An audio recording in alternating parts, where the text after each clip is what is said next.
بالله من الشيطان الرجيم بسم الله الرحمن الرحيم বিতাড়িত মরদুদ শয়তানের ওয়াসওয়াসা থেকে আল্লাহর কাছে পানাহ চাচ্ছি। পরম করুণাময় আল্লাহ রাব্বুল আলামিনের নামে শুরু করছি। মা বাবার খেদমত যদি করেন তাহলে আপনার দুনিয়ার ফায়দাটা কি?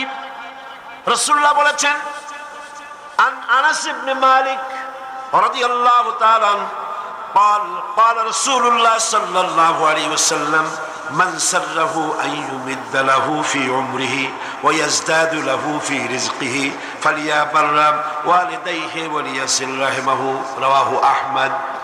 আল্লাহ নবী বলেন, হযরতে আনাস বিন মালিক রাদিয়াল্লাহু তাআলা আনহু থেকে বর্ণিত, আল্লাহ নবী বলছেন, কেউ যদি দুনিয়ায় তার রিজিক বাড়াতে চায়, সম্মান বাড়াতে চায়, হায়াত বাড়াতে চায়, সে যেন তার মা বাপের খেদমত করে। মা বাপের খেদমত যারা করবে, মা বাপের সম্মান যারা করবে, আল্লাহ পাক তার রিজিকে বরকত দান করে দিবেন। রিজকে কোনোদিন অভাব হবে না। কবরের কাছে গিয়া, মাজারের কাছে গিয়া বলা লাগবে না, ইয়া খাজা মেরা মতলব কো পুরা কর দে। এটা বলা লাগবে না, এটা বলা লাগবে না। আপনার রিজকে বরকত হয়ে যাবে মা বাপ যদি আপনাকে, আপনার জন্য দোয়া করে। এ দোয়া কবুল, মা বাবার দোয়া কি কবুল হয়ে যাবে। সুতরাং রাসূলুল্লাহ বলছেন, আল্লাহ নবী বলছেন, রিজকে বরকত হবে, সম্মান বৃদ্ধিপ্রাপ্ত হবে, অশান্তি হবে না, অসম্মান হবে না। মা বাবার খেদমত করবা, রিজকে কোনো অভাব হবে না। সুবহানাল্লাহ। হযরত আবী হুরায়রা রাদিয়াল্লাহু তাআলা আনহু বলছেন,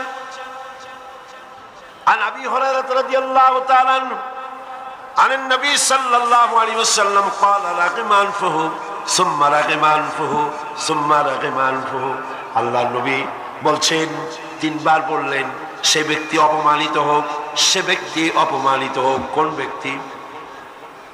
قيل من يا رسول الله, কোন ব্যক্তি অপমানিত হোক?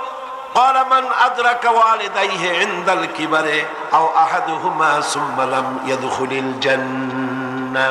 ভালো করে শুনেন, আল্লাহর নবী বলেন, সেই ব্যক্তি অপমানিত হোক। তিনবার বললেন। প্রশ্ন করা হলো, কোন ব্যক্তি?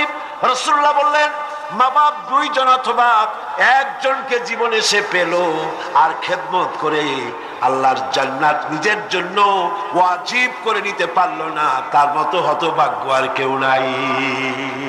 মা বাপ যাদের আছে, প্রাণ ভরে তাদের খেদমত করো। তাদের খেদমতে আল্লাহ পাক কিসমত খুলে দেবে। রাসূল করিম সাল্লাল্লাহু আলাইহি ওয়াসাল্লামের খেদমতে একজন হাজির হয়ে অভিযোগ করলো। একজন হাজির হয়ে সে অভিযোগ করছে, হে রাসূল, আমার মা খুব বদমেজাজের মেয়ে লোক। কে বলছে? এক যুবক বলছে রাসূলের কাছে গিয়ে, আমার মা খুব বদমেজাজের মানুষ। অভিযোগ। প্রিয় নবী তার জবাবে বললেন, হে যুবক, 9 মাস ধরে অব্যাহত ভাবে তোমার মা যখন তোমাকে গর্ভে ধারণ করেছিল, তখন তো তোমার মায়ের মেজাজ খারাপ ছিল না। তোমার মা যখন তোমাকে পেটে ধরে রাখছিল, তখন মেজাজ খারাপ ছিল? আরে কি সুন্দর কথা। পেটের ভিতরে একটা জীবিত মানুষ, একটা জীবিত মানুষের পেটের মধ্যে আর একটা জীবিত মানুষ। সে চুপ করে বসে নাই, কেন দিয়ে গুঁতা মারতেছে, হাঁটু দিয়ে গুঁতা মারতেছে। আমার তো মনে হয় যে এই রকমের যদি পুরুষের হইতো, পুরুষের যা মেজাজ খারাপ, দুনিয়া আসার সাথে সাথে ঠ্যাং ধরে আসার মারতো যে পেটের মধ্যে বসে এত নড়াচড়া করছি রে কেন। আর মায়ের অবস্থাটা দেখেন, এত কষ্ট পেটে ধারণ করায়। ডেলিভারি যখন করলো, 10 মাসের পেটে ধরার কষ্ট আর ডেলিভারির কষ্ট, ডেলিভারিতে কত কষ্ট হয় সে কথা আল্লাহ ছাড়া আর কেউ জানে না। এই ডেলিভারি যখন হয়ে যায়, মা যখন হুঁশে এলো, মা প্রথমেই জানতে হয় কি হয়েছে, আমারে দেখাও। সন্তান যখন মায়ের চোখের সামনে তুলে ধরা হয়, আমার আল্লাহ পাক বলেন, মায়ের 10 মাসের পেটে ধরার কষ্ট আর ডেলিভারির কষ্ট সন্তানের চেহারা দেখার সঙ্গে সঙ্গে মায়ের মন থেকে আমি আল্লাহ মুছে ফেলে দেই। রাসূলুল্লাহ বলছিল, যুবক, আজকে তুমি বলতেছো তোমার মায়ের মেজাজ খারাপ, কিন্তু 9 মাস যখন পেটের মধ্যে তুমি ছিলা তখন তোমার মেজাজ খারাপ হয় নাই। যুবক তখন পাল্টা জবাব দিল, হে রাসূল, আমি মিথ্যা কথা বলছি না, আমার মা সত্যই তার মেজাজটা দারুণ খারাপ। হুজুর বললেন, সে যখন রাতের পর রাত জাগতো আর তোমারে দুধ খাওয়াইতো, তোমার মা গভীর রাত্রে ঘুমায়াস, তুমি চিৎকার করতেছো, ঘুম ভাঙা তোমারে কোলে নিয়ে দুধ খাওয়াইলো, 2.5 বছর পর্যন্ত জ্বালাইছো মায়ের বুকের দুধ খাইয়া, দিনে দুপুরে রাত্রে কত কষ্ট দিছো, তখন তো তোমার মায়ের মেজাজ খারাপ ছিল না। আরে আরে খেতে বসেছে মা কি করে, সকলকে আগে খাওয়ায়, স্বামীরে খাওয়াইলো, মেহমান খাওয়ালো, বাচ্চাদের খাওয়ালো, সব শেষে সামান্য তরকারি আর ভাত আছে, খাইতে বসছে সব শেষে, বাচ্চারে কোলে নিয়ে, বাচ্চা পায়খানা করে দিয়েছে কোলের মধ্যে।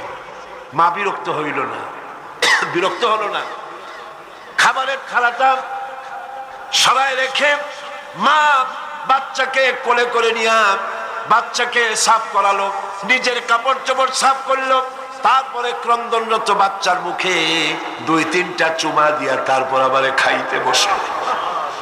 যেই মা তোমারে নিয়া এভাবে করে 2.5 মাস পর্যন্ত বুকের দুধ খাওয়া তোমারে বড় করলো, তখন তো তোমার মায়ের মেজাজ খারাপ ছিল না।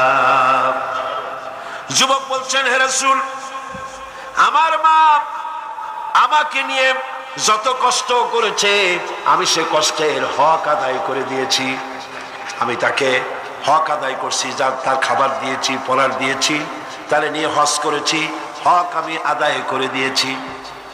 আল্লাহ নবী জিজ্ঞেস করলেন, সত্যি কি তুমি হক আদায় করছো? কয়ে, হ্যাঁ, আমি হক আদায় করে দিয়েছি। প্রিয় নবী জবাবে বললেন, তুমি তো বলছো হক আদায় করেছো, কিন্তু আমার প্রশ্ন হচ্ছে, তুমি কি তোমার মায়ের সেই কষ্টের বদলা দিতে পেরেছো যে কষ্ট তোমাকে ভূমিষ্ঠ করার সময় তোমার মায়ের হয়েছিল? তোমাকে ডেলিভারি করার সময় তোমার মায়ের যে যন্ত্রণা হয়েছিল সে হক কি আদায় করতে পেরেছো? কিয়ামত পর্যন্ত আদায় করতে পারবে না। খবরদার, মা বাবার সঙ্গে নাফরমানি করবে না। মাতা পিতার সাথে যারা নাফরমানি করে তাদের কপাল পুড়ে যায়।